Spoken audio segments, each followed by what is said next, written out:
साहूकार ने के बेटे की बहू बोली कि स्याऊ माता तुम्हारी भाईली है और उन्होंने मेरी कोख बांध रखी है, सो आप कृपा करके अपनी भाईली से मेरी कोख खुलवा दो।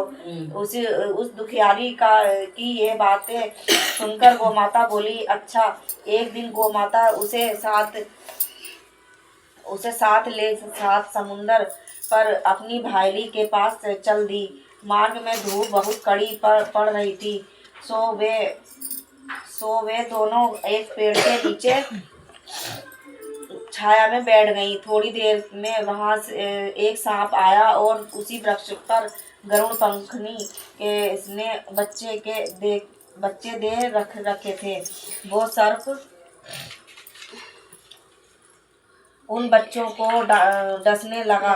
तब साहूकार की बहू ने उस सर्प को मार करके डाल के नीचे दबा दिया और उन बच्चों को बचा लिया।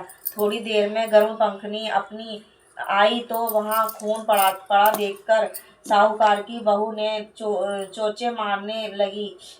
तब वह बहू बोली कि मैंने ही तो तेरे बच्चों की सर्प को मारकर रक्षा की है, तू मुझे ही दुश्मन हो गई, मेरी ही दुश्मन हो गई। साहूकार की बहू की बात सुनकर गरुड़ प्रसन्न होकर बोली, तूने मेरे बच्चे बचाए हैं, इसलिए क्या मांगती है। वह बोली कि हमें 7 समुंदर के पार स्याऊ माता के पास बहू पहुंचा दे।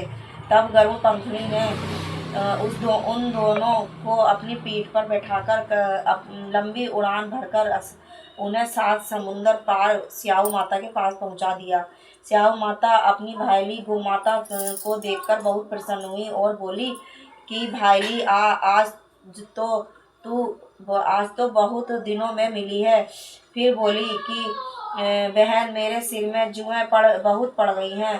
तब सुरही गऊ बोली कि मेरे साथ मेरी भक्तनी आई है, ये तेरी बहू सब जुएं निकाल देगी। आज्ञा पाते ही साहूकारनी ने स्याऊ माता की चुन कर सब जुएं निकाल दी। स्याऊ माता बोली कि तूने आज मुझे बहुत आराम दिया है, इसलिए मैं तुझसे प्रसन्न हूँ। सो आज जो चाहे सो मांग ले, मैं तुझे दूंगी। तब साहूकारनी बोली कि वचन दो तो मांगू। स्याऊ माता बोली, अच्छा, वचन दे दिया और कहा कि यदि मैं अपने वचन से फिरूंगी तो धोबी कुंड में कंकड़ी हो जाऊं। तब साहूकार की बहू बोली कि मेरे कोख तुम्हारे पास बंधी पड़ी है, सो कृपा करके खोल दो। उसकी यह बात सुनकर स्याऊ माता बोली कि तूने तो मुझे ठग लिया। मैं तेरी कोख भी कभी नहीं खोलती, परंतु अब तो खोलनी पड़ेगी। जा, तेरे घर तुझे 7 लड़के और उन 7 बहुएं मिल जाएंगी। तू घर जा करके मेरे साथ उजमन करियो। 7 अहोई बनाकर 7 कढ़ाई चढ़ कर दीजो। यह सुनकर जब वह लौट कर के घर पहुंची तो वहां 7 बेटे और सातों की 7 बहुएं घर बैठे मिले। यह देखकर वह बहुत खुश हुई। तभी उसने 7 अहोई बनाई और 7 उजमन किए तथा 7 ही कढ़ाई करी। दिवाली के दिन उसकी जिठानियाँ कहने लगी कि जल्दी जल्दी अपनी चौका पूजा कर लो, अन्यथा छोटी बहू बच्चों की याद करके धोने लगेगी। थोड़ी देर में उन्होंने अपने बच्चों से कहा कि चाची के घर जाकर के देख के आओ कि आज को वो अभी तक क्यों नहीं आई, क्यों नहीं रोई।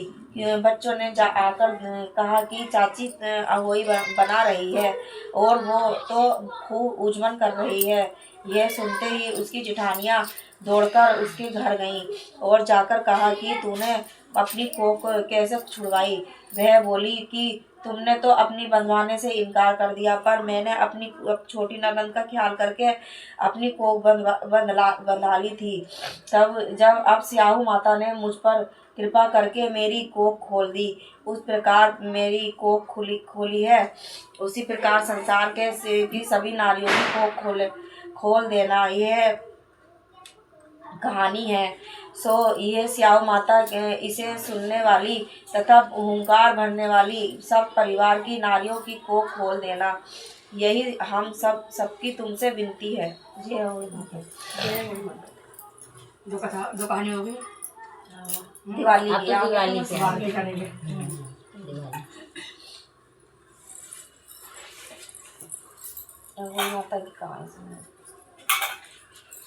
निकालना हुआ आरती। किताब तेरे पास है? क्या होगा कौन से पेज पे दे रखी है? मोबाइल में चला लो। मोबाइल में चला लो सबसे बढ़िया। इसमें कुछ अड़ंगे से आते हैं। हाँ अड़ंगे से बात